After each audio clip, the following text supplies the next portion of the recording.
रात के सन्नाटे में जब अनुराधा की नींद एक चीख से टूटी, तो उसे नहीं पता था कि आज की रात उसकी जिंदगी की दिशा ही बदल देगी। एक बहू जिसने सिर्फ सुना था कि इस घर में इज्जत की दीवारें ऊंची हैं, आज उन्हीं दीवारों के पीछे छुपा अंधकार अपने असली शक्ल में उसके सामने था। काफी रात बीत चुकी थी। अनुराधा अपने कमरे में सोई हुई थी। तभी सास के चीखने की आवाज से उसकी नींद टूट गई। साथ ही उसके ससुर जी की गरजती हुई आवाज आई। एक थप्पड़ से मन नहीं भरा क्या, या अभी और कुटाई चाहिए क्या? ये सुनकर अनुराधा स्तब्ध सी रह गई। उसने अपने पति अनिकेत को झकझोरते हुए कहा, उठो ना, लग रहा है पापा जी माँ जी को मार रहे हैं। अनिकेत अनुराधा पर झल्लाते हुए बोला, माँ तो मार खाने के लायक ही हैं। तुम मुझे सोने दो। पापा देर रात गए, अपने कमरे में क्या करते हैं इससे हमें कोई मतलब नहीं होना चाहिए।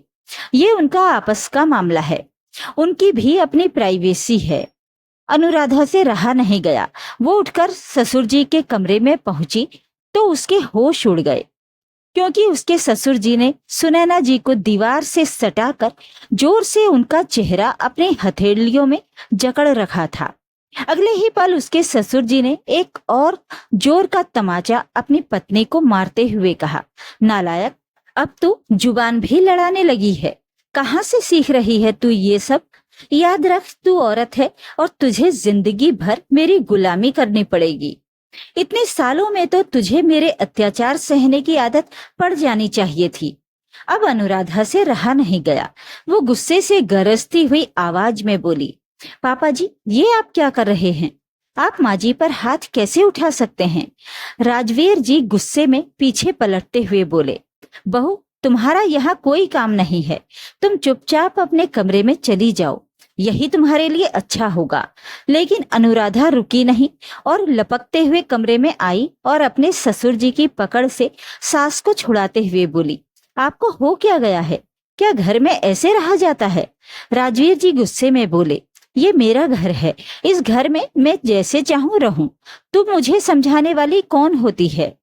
इतना कहकर वो गुस्से में पैर पटकते हुए अनिकेत के कमरे के बाहर पहुंचे और जोर से चिल्लाते हुए बोले, अनिकेत, तू क्या कर रहा है? देख, अपनी पत्नी को संभाल ले, वरना अच्छा नहीं होगा।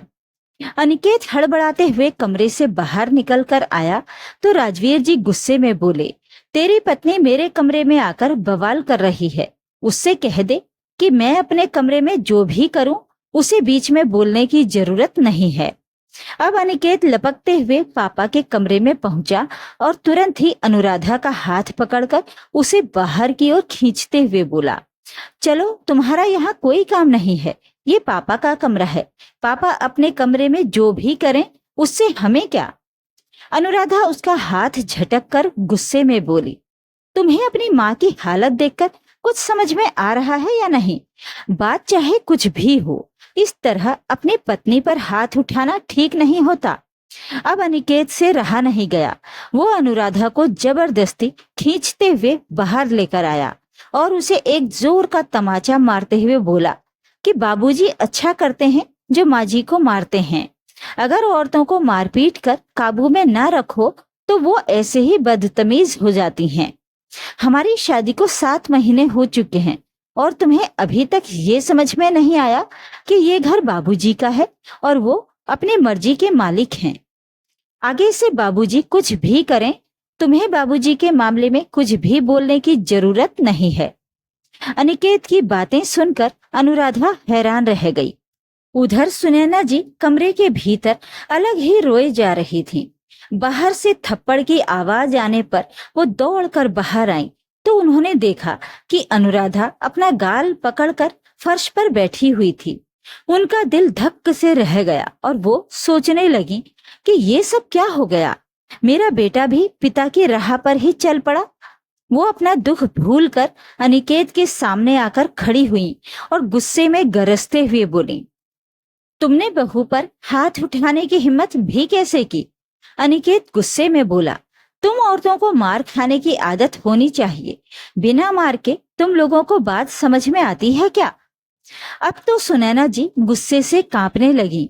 और उन्होंने जोर से अनिकेत को एक चांटा मारते हुए कहा, नालायक, क्या मैंने इसी दिन के लिए तेरी परवरिश की थी? अचानक से पड़े थप्पड़ से अनिकेत भौचक्का सा रह गया। उसे उम्मीद नहीं थी कि उसकी माँ उस पर हाथ भी उठा सकती है। तभी राजवीर जी सुनैना जी के पास आए और कहने लगे, तुमने मेरे बेटे को थप्पड़ क्यों मारा? सुनैना जी गुस्से में बोली, ये तुम लोगों ने तब से क्या लगा रखा है कि औरतें केवल मार खाने के लायक ही होती हैं? अरे मार खाने वाले काम तो तुम लोग कर रहे हो। सच में शायद गलती मेरी ही है। अगर मैंने गलत का विरोध किया होता तो आज शायद मेरा बेटा भी पिता के अवगुणों की परछाई न बनता। राजवीर जी गुस्से में दांत पीसते हुए बोले, रुक, अभी तुझे सबक सिखाता हूँ।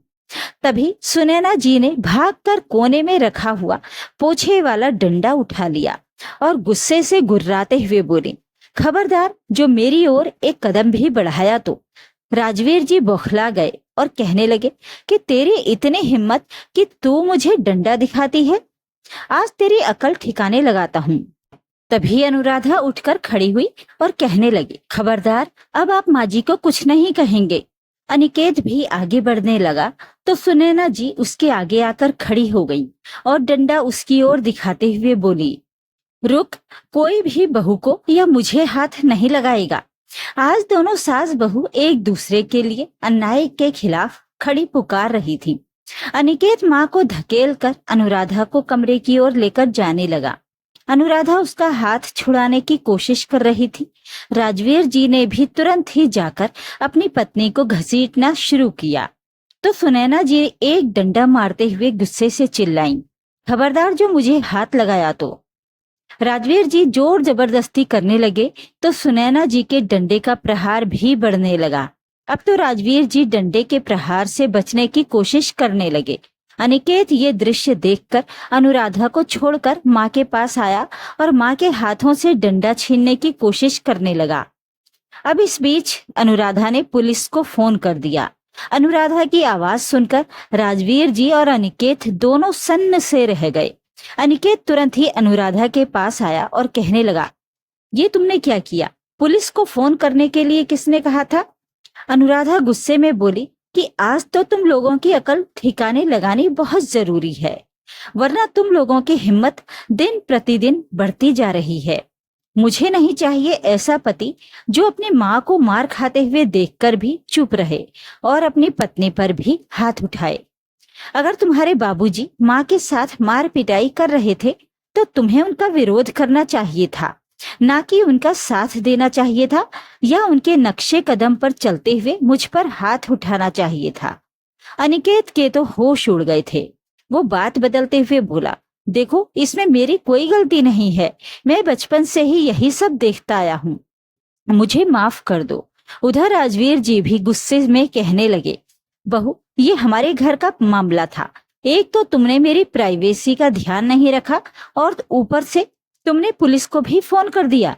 अनुराधा गुस्से से बिफर उठी और कहने लगी, ये कोई प्राइवेसी नहीं थी।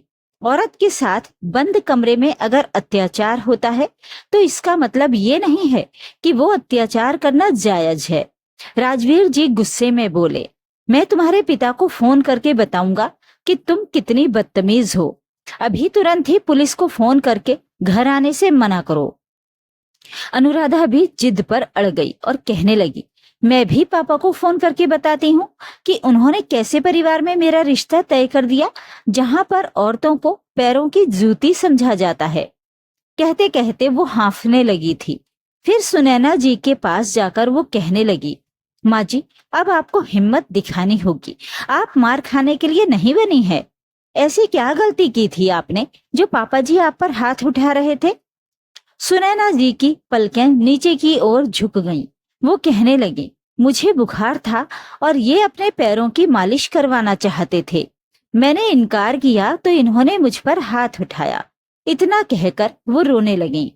अनुराधा सोच में पड़ गई कि समाज में अच्छाई का मुखौटा लगाकर घूमने वाला ये इंसान बंद कमरे में पत्नी के साथ कितना गलत व्यवहार करता है।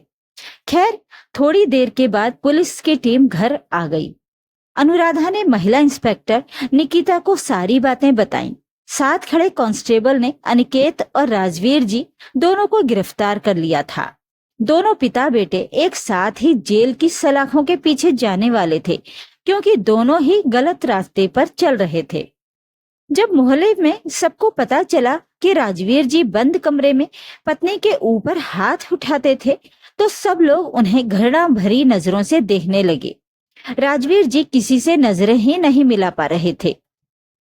उधर अनिकेत भी हक्का बक्का सा था। वो सोचने लगा, बाबूजी तो सालों से माँ पर हाथ उठा रहे थे, लेकिन मैंने तो पहली बार ही हाथ उठाया था, फिर भी मैं जेल जा रहा हूँ। वो अपना सिर नोच रहा था, लेकिन अब कोई उसकी बात सुनने वाला नहीं था। दोनों बाप बेटे को जेल की सजा हुई। अनुराधा और उसकी सास ने अपने अपने पति से तलाक की प्रक्रिया भी शुरू करवा दी थी।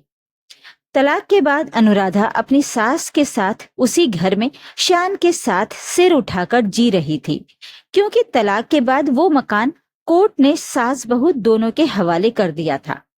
इसी बीच अनुराधा ने नौकरी की तलाश शुरू की, तो उसे देहरादून में एक स्कूल में नौकरी मिल गई।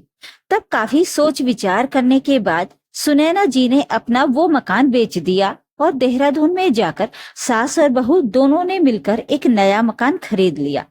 वो अब पुरानी कड़वी यादों से भी बहुत दूर आ चुकी थी और एक नए माहौल में नई जिंदगी की शुरुआत कर चुकी थी।